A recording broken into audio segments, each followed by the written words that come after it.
felt so alone. I dream in OCD. There's no getting away from it. Hello, Pandora. I just think it's great that you're doing this, because not only are you helping people who have the same illness, who are going through the same agonies that you go on a daily basis, but it's going to be just so helpful to the people trying to support those people, parents, carers, teachers.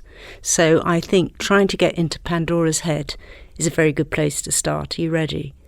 I can ask you some questions. It does feel weird because I've known you since you're a little girl. So I know some of these answers, but just explain to everyone, when you first had this very first experience of anxiety.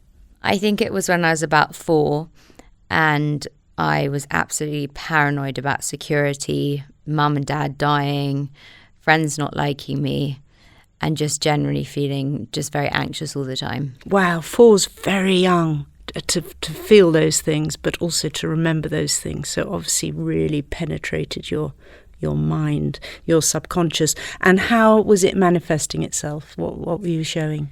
A lot of checking, a lot of sort of switching on and off things, just these random voices in my head that would sort of say, go and touch that curtain, or you must check under that bed every night, or you must go and check in that cupboard. Or it wasn't as ritualised at the beginning. And were your parents picking up on this? No, not at all. So you were sort of being secretive as a very little girl? Oh, totally, yeah. Wow. The running is what I know you for, because Pandora running is a thing to behold, the running, the swimming. And the running started quite early on, didn't it? Yeah, very early. I always ran at school. And then by the age of sort of 12, 13, I was running every single day and multiple times a day. One time we sort of clocked up, I think it was around 20 miles, probably a day. And then in sort of gaps, you'd need to get down and do some press-ups. Yeah, I had this weird thing where everywhere that I went to that was a new place, I would have to go into a room and do 50 press-ups. So whether it was like a loo or somewhere like a corner of a room, and I mean, it was out of control. And getting dressed, just going to the beginning of the day, even getting dressed in the morning was pretty depressing, agony for you, really. Yeah, I would have to get sort of the right patterns in my head, sort of sequences of people, and do everything the right amount of times. And if it wasn't right, I would have to repeat sort of the task. So putting on a sock could take up to sort of 25 minutes. Wow. And what age are you now? By now, sort of 13, 14. And your parents are now on board? Yeah, absolutely. How did that happen the first time? What point did you all come together and address it as a family? I think it was probably when I went to secondary school and my mum recognised that there was a big problem. I'd had a sort of meltdown at my primary school, very depressed. I sort of couldn't get up in the morning. And then when I started at secondary school, it was sort of when the OCD really manifested itself, and these rituals just became so lengthy. And mum went to our local GP practice and she said, I've got this daughter with OCD. And the GP just turned around and said, what's OCD? Wow. So a really frightening time for all of you as a family unit. But then the OCD became the eating disorder. Or do you count the eating disorder as part of the OCD? How do you separate those two things? It's a tricky one. I mean, the two, I think, coexist and they feed off one another.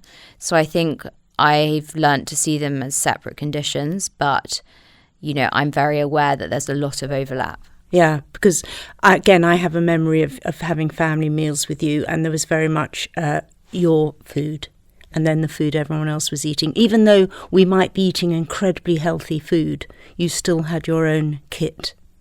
Yeah, my own kit. Yeah, it was because I had to prepare everything. I had to know exactly what had gone into my food, even if I thought there was a chance, for example, that you had cut like the salad on a board where you had also cut bread. For me, bread was a sort of a bad food, and therefore it had sort of contaminated the salad. And it was very, very particular how I would do things. And And there's this sort of paranoia around not having, the right foods in the sort of prepared in the right way. So you've got all these rituals going on. You've got these exhausting eating rituals as well. And then it really started to mess with your health, didn't it? I mean, and with injuries you got from extensive running. Yeah. Yeah, I got my first stress fracture when I was 14, which meant I couldn't run. And that was when the excessive swimming started. Which is what when I think of you, I just think of watching you at the seaside, just swimming. Most people go out and have a quick swim and come back. You'd go really for hours, absolutely strong crawl all the way, as you say, with injuries. So what was going on at home at the time? Because it'd be so interesting for parents to know how your parents were dealing with this. Well, I think it was very, very fraught. I mean, you can imagine for my mum having this child who was clearly destroying her body, and yet she was still trying to push it beyond its limits. And I think for me, it was a matter of, life or death. It literally, my brain had gone into that flight or fight mode. And unless I got my fix, like a drug addict, which, was my exercise, I felt like I couldn't function. And you did things like you went swimming in Cornwall and got hypothermia because it was in the middle of winter. Yeah.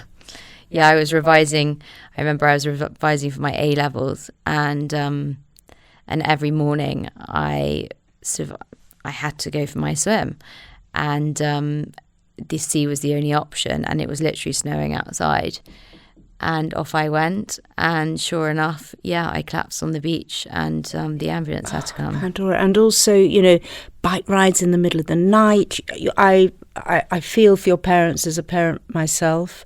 Did they try and lock you in the house? In desperation, your parents must have tried everything, I guess. Yeah, I mean, my mum, at one point my mum did. She just locked the door of the house, and she was like, "You are not leaving."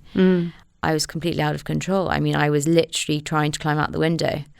And as you said, I went out in the middle of the night to get my fix. I would go on these bike rides, and I remember just going up and down the same hill, 20, 30 times. Possibly with a fracture. Yeah, with a stress fracture in my leg. Yeah. And nothing could stop me. The extraordinary thing is, throughout this illness, you've still managed to somehow get through school and pass exams. How was the time in your day for study, or did that become a sort of OCD thing in itself? Yeah, the revising, the absolutely, because the repetition. And funnily enough, I was sort of always much better at that sort of, rote learning. It was sort of like, I would literally copy the textbook out into my own written notes, and immaculate files, sort of full of these colour-coded notes. But again, it was obsessive. Oh, God, so many people will identify with this, Pandora. You got into university, you went to university, and that, that's a big moment for you, because you're leaving your home setup where your rituals are familiar to you. That's your home base, isn't it? You can do all your strange behaviours from home.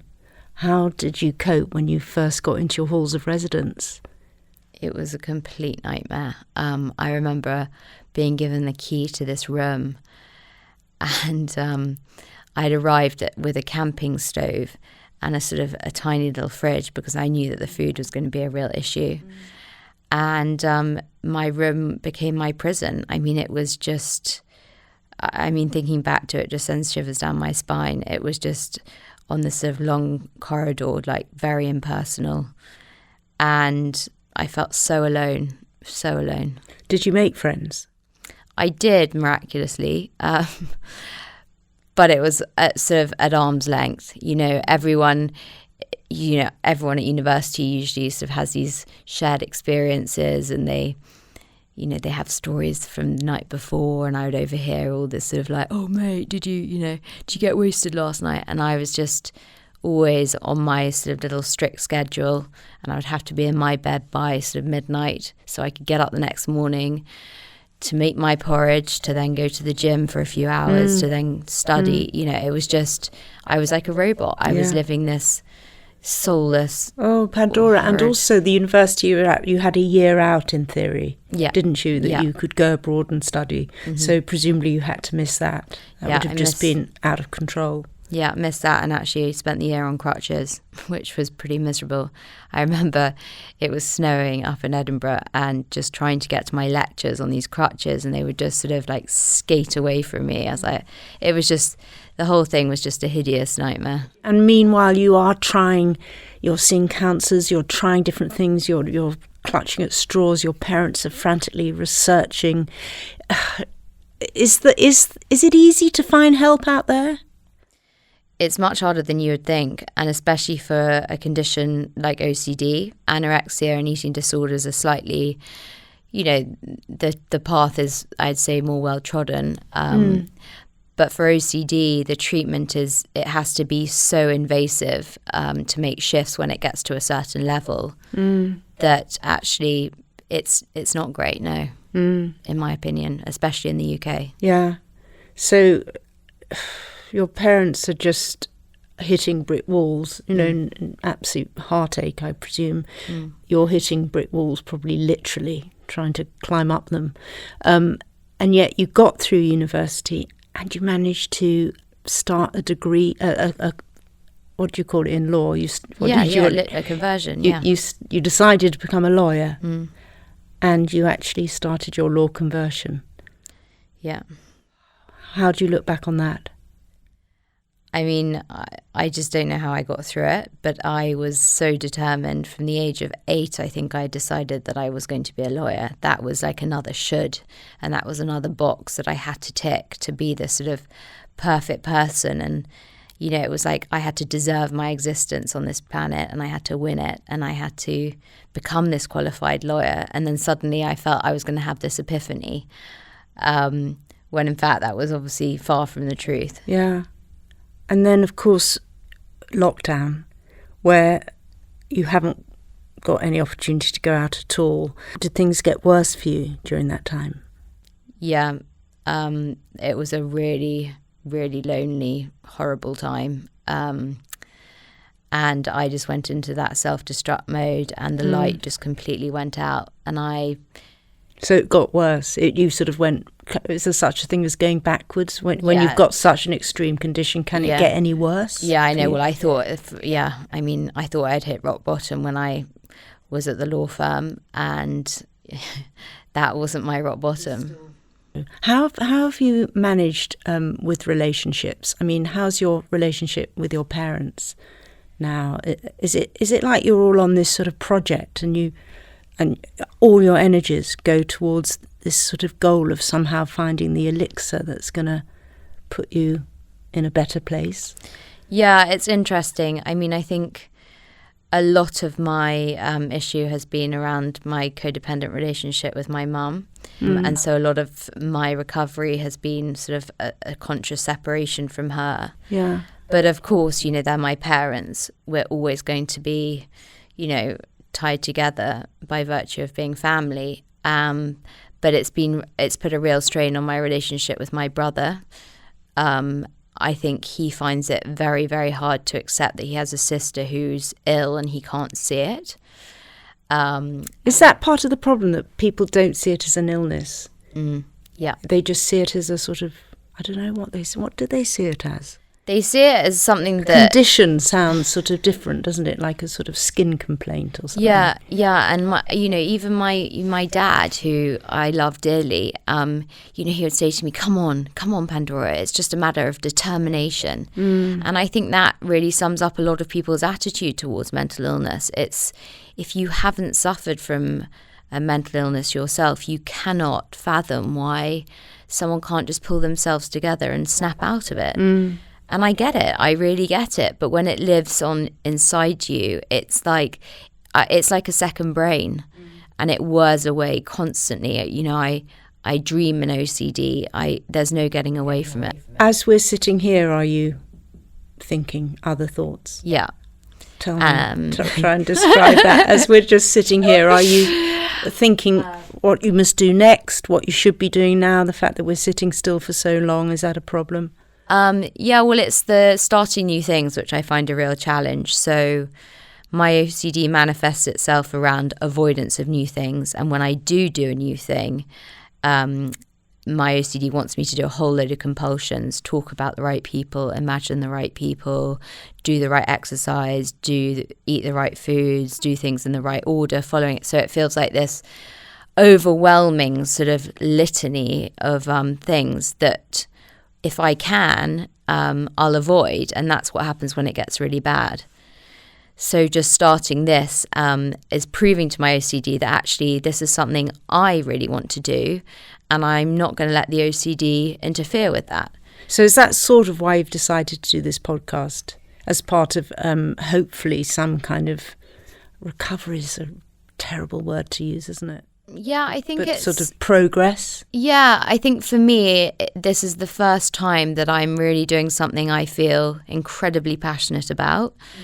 And I feel that if I can use my experience to help anyone else, then, you know, it will give me such a sense of satisfaction and, you know, a feeling of that my suffering has in some way helped someone else. And if I could prevent anyone else from going through the sort of torture that I've been through, then it would be incredible. It is torture, and you say that I've been through as if it's the past tense. No, I'm going. But you do you see that Pandora might get better, or do you just see it as this is what you're living with and it's about coping mechanisms? Oh gosh, Annie, it's so hard. I really hope one day I have hope that I will experience more freedom and I will have moments of like spontaneity. And I was thinking this morning, actually, God, I'd love to feel that childlike excitement, you know, when it's like a Friday afternoon and you've got the weekend ahead of you, or it's the school holidays, and God, I would long to sort of experience that feeling and recreate it again, because, you know, that just that freedom, and I haven't had that for so long, and I really hope one day it will be there. But if not, then I hope that I'll have glimpses of it, and, you know, I'll have someone hopefully, you know, who I meet who will love me. I love you, Pandora. You're so sweet. But, you know, my life isn't on the same trajectory as a lot of my friends, you know, and that's something I've had to accept. And that's another thing. My illness has made me, you know, I've had to make a lot of sacrifices for it. And I don't want to make another sacrifice by not doing this podcast, which is something I've wanted to do for years. I'm just interested, is it in any way, this is the wrong word, but a sort of selfish illness, in that you haven't wanted to reach out to other people with the same illness because it has to be all about you? Yeah, it's very, I mean, I'd say it's a self-obsession, which we equate with like being something negative. And I tend to, like, I don't know, veer away from using the word selfish, because it just implies that you're making a conscious choice to sort of to snub people. Yeah, or it's like self-seeking. No, it's the wrong word. No, I know. No, I just wondered whether it's people listening will be able to find this really helpful, or when you're in the midst of OCD, can you listen to anyone else's experiences? I think I found real solace in listening to other people on podcasts, and just, I think it is such an incredible forum, and it's so accessible for so many people, that for me in my darkest times, if I can just hear that someone else has been through or is going through some semblance of what I'm going through, it's some kind of, it's you know, you gain some kind of comfort in that. That's lovely. So there is a band of fellow, you know, people going through this illness like you, who will really benefit from hearing from you and hearing what you've got to say about it. I really hope so. And I think the more that we can open up the discussion around mental health and these sort of invisible conditions, I think it can only be beneficial. And I think although the dialogue around mental health has kind of opened up recently, there's still a lack of stories, or people who are sort of saying what they're actually going through in the present moment. And so one of my, absolute bottom lines is that I'm not saying to people, I'm recovered or I'm out the other side, because I'm really not. I'm still going through it, and I'm, maybe a quarter of the way through where, I hopefully will get to. But when is the right time to do anything? And if I wait and I wait and I wait, and it's like, that's the other thing with mental illness. It's like, oh, well, tomorrow I'll make the change, or tomorrow I'll do this, or tomorrow. And actually, you've got to start doing it now, because as we know, we only have the present. We don't have, the future, and the past is gone. So you'd encourage people to get in touch with you, and also what message would you have? Because there'll be a lot of people listening who are parents or aunts or uncles or concerned friends who are watching their daughter, their son go through this. How can they be better at supporting you? I think a lot of it is open lines of communication and support. And I think anyone who's suffering from a mental illness is lacking in self-love and self-compassion. So I think the worst thing people can do is to get angry and frustrated, which is an inevitable reaction.